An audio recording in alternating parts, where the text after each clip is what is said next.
Tonight, the monster hurricane, now the horror revealed, the death toll growing tonight. What our team has found after Hurricane Melissa, images of the devastation coming in, slamming into Jamaica as a Category 5 hurricane. All of Jamaica declared a disaster area. Tonight, families who were holding on to parts of their homes to survive this. Lee Goldberg with the new track, and in the U.S. tonight, the heavy rain and winds hitting the northeast tomorrow. Also breaking the verdict. The former deputy charged with killing Sonia Massey in her kitchen asked why he didn't use his taser instead of his gun. Tonight, what the jury has decided. The teacher shot by a first grader. Tonight, for the first time, the body camera video showing the moments after that teacher was shot by a 6-year-old. Tonight, the government shutdown, day 29. More than 40 million Americans set to lose food benefits. Republicans blaming Democrats. Democrats blaming Republicans who they say have refused to address health insurance premiums set to skyrocket for 20 million Americans. Just hours from now, President Trump and China's President Xi. Will there be a trade deal? And President Trump tonight and what he's now saying about a third term. Back in the U.S., the dramatic rescue, the seniors saved from a fire, first responders carefully carrying them to safety. From Paris tonight, the breaking headline involving that heist at the Louvre, what authorities have now revealed. And now in New York City, authorities say thieves dressed as construction workers here, stealing $3 million in jewelry, this time from a home. Along the East Coast tonight, 5 homes collapsing into the ocean. The dramatic rescue, the dog clinging to a side of a cliff, the firefighter rappelling down to try to get to that dog. What rescuers say the dog did when they got to him. There is news tonight, a murder suspect freed by mistake, where they're now searching. And the driver who pulled over choking, what she was choking on, and the extraordinary timing that saved her. From ABC News World Headquarters in New York, this is World News Tonight with David Muir. Good evening. We begin tonight here with Hurricane Melissa, the monster storm causing widespread destruction across the Caribbean, slamming into Jamaica as a Category 5 hurricane. Families tonight telling us they were clinging onto parts of their homes to survive this storm. Melissa, the strongest storm on record to ever hit Jamaica, winds up to 185 miles per hour. Communities underwater, roads blocked, houses destroyed. More than 70% of the island tonight without power. And what our team discovered there when they made their way to some of the hardest hit areas. Hotels and resorts heavily damaged. Some tourists riding out the storm, posting online the video and calling the scene, quote, catastrophic. At this hour, Melissa, still a Category 1 hurricane, now slamming the Bahamas. Lee Goldberg is standing by with the track tonight, and ABC's Ike Ajanci with the scope of the devastation. He's been in Jamaica from the start. Tonight, after slamming Jamaica with 185-mile-an-hour winds, the death toll is rising across the Caribbean, and Melissa is still a powerful hurricane on the move. Search and rescue missions now underway across Jamaica. We made our way from Kingston to hard-hit St. Elizabeth Parish slowly, the roads covered with rocks and debris. The parish taking a direct hit when Melissa came ashore like no other hurricane before it, cutting across the country like a buzzsaw. Video from police forces in the town of Black River shows residents taking refuge at their station. Authorities say they found at least 2 bodies here amid the destruction. In hard-hit Santa Cruz, where torrents of water rushed through the streets Tuesday. This is what's left of the St. Elizabeth Technical High School. The roof all but completely ripped off. Storm chaser Jonathan Petramala finding residents that rode out the storm. Some telling him they literally held on for their lives. So you had to you climbed up during the hurricane onto your roof to nail it down so it wouldn't blow away. Yes, so it wouldn't blow away. And I see other people, resident in my area, their roof lift off, church, everything. So there was a team of us out there trying to help other people also. Some 25,000 Jamaicans are in shelters, and some 25,000 tourists are stuck on the island. R.J. Smith shooting this video from his hotel as he rode out the storm in Montego Bay. There's destruction across the Caribbean in Melissa's wake. In Cuba, some 750,000 people remain in shelters. Officials in Haiti reporting at least 25 deaths so far. David, the town of Santa Cruz is completely devastated. A wall of water and rock came rushing through the town, covering everything. Getting back to normal is going to take months. David? Yeah, that vehicle just buried there, Ike. We sure do appreciate it. Let's get right to Chief Meteorologist Lee Goldberg from WABC, still tracking this hurricane tonight. And, of course, the other storm set to hit the Northeast tomorrow. But, Lee, first, Melissa, where is she? Belting the central Bahamas right now, David. Still with 90-mile-per-hour winds at Cat 1. There'll still be 10 inches of rain, a 7-foot surge. Thankfully, after a really rough night, it will accelerate and leave the Bahamas. It will go west of Bermuda as we go through tomorrow night and Friday morning, a brief period of hurricane conditions. Why is this moving away from the East Coast? It's the storm that belts the Northeast tomorrow. It's going to be a wet, windswept day, a rough commute in D.C. and Philly in the morning.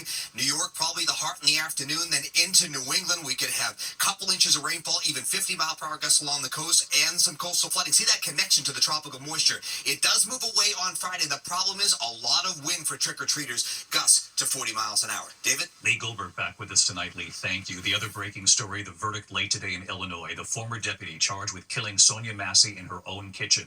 Body camera video played at trial showing the deadly confrontation. The former deputy, Sean Grayson, was asked why he didn't use his taser instead of his own gun. Late today, the jury finding him guilty of second-degree murder. Matt Rivers from Illinois tonight. Tonight, former Illinois Sheriff's Deputy Sean Grayson found guilty in the murder of Sonia Massey. Sean Grayson is convicted of murder. He is a murderer now. A jury of 9 women and 3 men deliberating for nearly 12 hours, considering charges of first or second-degree murder, ultimately settling on the lesser charge, second degree. Grayson now facing a sentence of 4 to 20 years in prison. Sheriff's Office! The trial lasting 7 days, the disturbing body camera video from July 2024 at its center.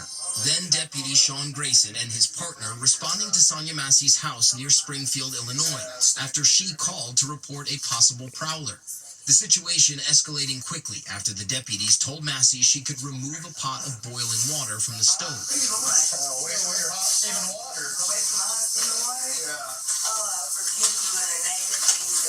Grayson testifying in his own defense, telling the jury he believes Sonia Massey was going to throw the scalding water on him after using what he called threatening words.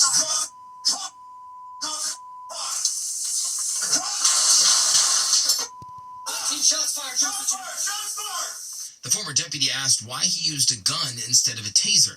Grayson telling the jury he had an older model and Massey was wearing multiple layers of clothing, saying he didn't want to take the chance of it malfunctioning. Prosecutors calling Grayson an angry man with a gun, pointing out that the 36-year-old mother of 2 was suffering a mental health episode.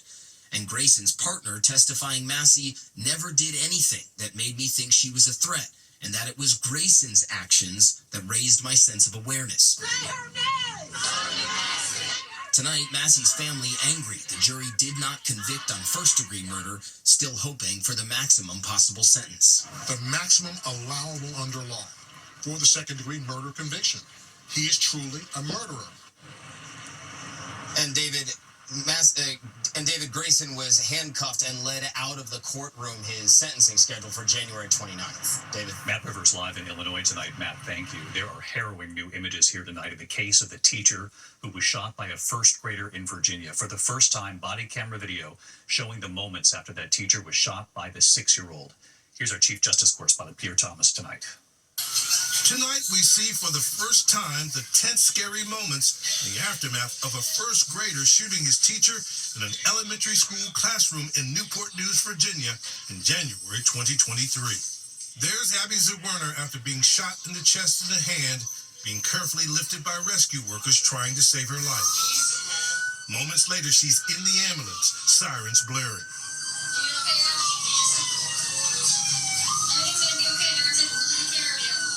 That body camera video released during a trial involving Zwerner's $40 million lawsuit, alleging that a Newport News school administrator ignored multiple warnings from staff that the boy had a gun that morning. Today we learned that the bullet fired by the 6-year-old boy remains only inches from Zwerner's heart, still too dangerous to remove. And tonight, more details about just how dangerous and surreal it was. As soon as he shot it, I was walking down the hall, I heard, I went right in. Abby was in, the teacher was bloody. She came out. She even came out, we moved the kids out. JT. Stood there, and I took JT. I was the one who called my...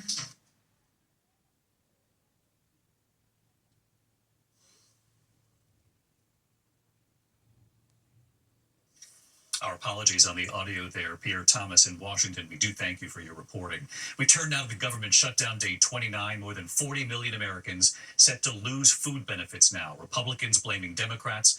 Democrats say Republicans have refused to address the health insurance premiums set to skyrocket for 20 million Americans. Jay O'Brien on the Hill again tonight. Tonight, after 29 days, the government shutdown showdown over healthcare costs for tens of millions of Americans now exploding into a food crisis hitting the country's most vulnerable. SNAP federal food assistance serving 42 million Americans set to run out of money in just 2 days. Many anxiously stocking up at food pantries. It's hard to say we need help, especially as mamas, you know. We're supposed to take care of our babies, and when we can't, we need help. In Arizona, Patricia Lamb stretches about $130 a week in SNAP benefits to feed herself and her grandchildren. I have a week's worth of meals in here right now. But this month's money is almost gone. I'm at $2.45 right now. So that's kind of scary. And tonight, President Trump suggesting his administration may find a way to keep SNAP afloat, but not giving any details. Republicans erupting on the Senate floor, blaming Democrats for refusing to end the shutdown. SNAP recipients shouldn't go without food. People should be getting paid in this country. And we've tried to do that 13 times. You voted no 13 times. But Democrats blasting the Trump administration, saying in SNAP's 60-year history, even during shutdowns, the government has always found a way to keep the program afloat. If SNAP does run out, tens of millions of Americans will go hungry. Are you getting a sense from your Democratic colleagues that the pain of that and other aspects of this shutdown might outweigh this fight for health? My Democratic colleagues are united in the fact that Trump and the administration can do this, not this weekend, tomorrow, today, right away. We don't want to pit health care and food. They do. We think you can have both. And David, health insurance premiums are just days away from skyrocketing for some 20 million Americans on Obamacare. Democrats have said they would vote to reopen the government if Republicans negotiated with them on that issue. But so far, more than 4 weeks into this shutdown, David, and they haven't. David. You'll continue to follow it, Jay. Thank you. President Trump just hours now from meeting with China's President Xi. Will there be a trade deal? Rachel Scott traveling with the president. Tonight, President Trump just hours away from his high-stakes meeting with Chinese President Xi Jinping, where he hopes to reset the relationship between the world's two largest economies and his trade war with China. I think we're going to have a deal. I think it'll be a good deal for both. And that's really a great result. You know, that's better than fighting and going through all sorts of problems. The president says there's a framework of a deal on everything from tariffs to fentanyl, to ending the Chinese boycott of American soybeans that has pushed some American farmers toward bankruptcy. It would also loosen restrictions on China's sale of rare earth minerals, critical for making smartphones and cars. The meeting taking place here in South Korea, which has rolled out the red carpet for President Trump, even gifting him a replica of a gold crown worn by ancient Korean royalty. The president had also hoped to meet with North Korean dictator Kim Jong-un on this trip. Today, he pledged to mend ties between North and South Korea. Now you are officially at war, but we will see what we can do to get that all straightened out. But Kim did not publicly acknowledge Trump's invitation to meet, instead test-firing a new round of missiles capable of carrying nuclear warheads. Tonight, as the president prepares to meet with China's President Xi, who could be president for life, Trump himself acknowledging his own time in power is limited. After feeding speculation he could run for a third term, he now says the Constitution clearly states that's not possible. I would say that if you read it, it's pretty clear. I'm not allowed to run stupid administer, but we have a lot of great people.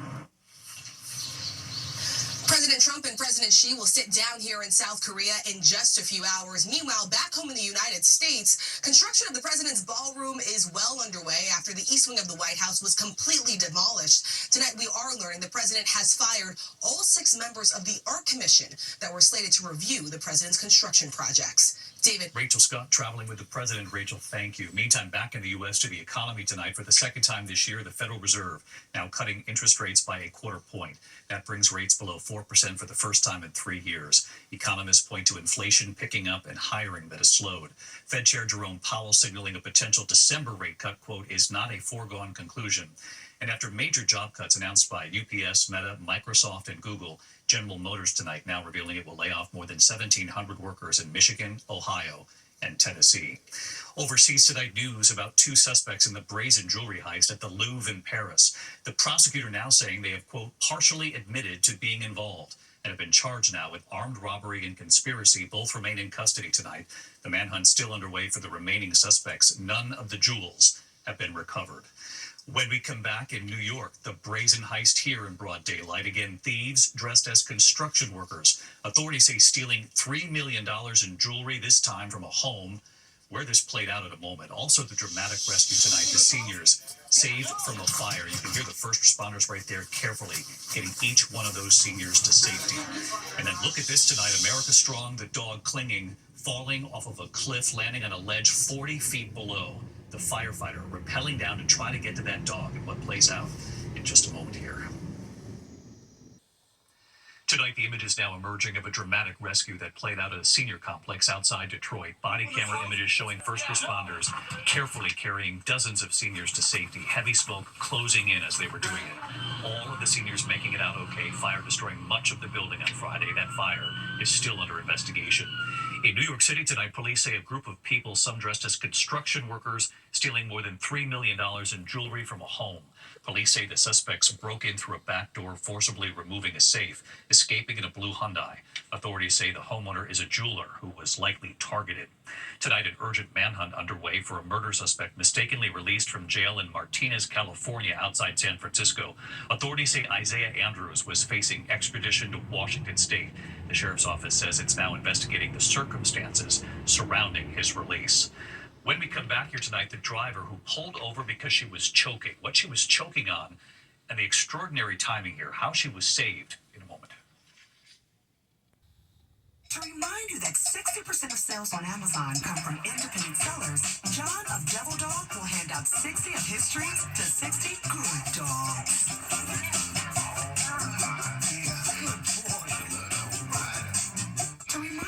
Sales on Amazon come from independent sellers. Scott from Stringjoy will pack 60 guitar strings in 60 seconds. Thought that would take a lot longer.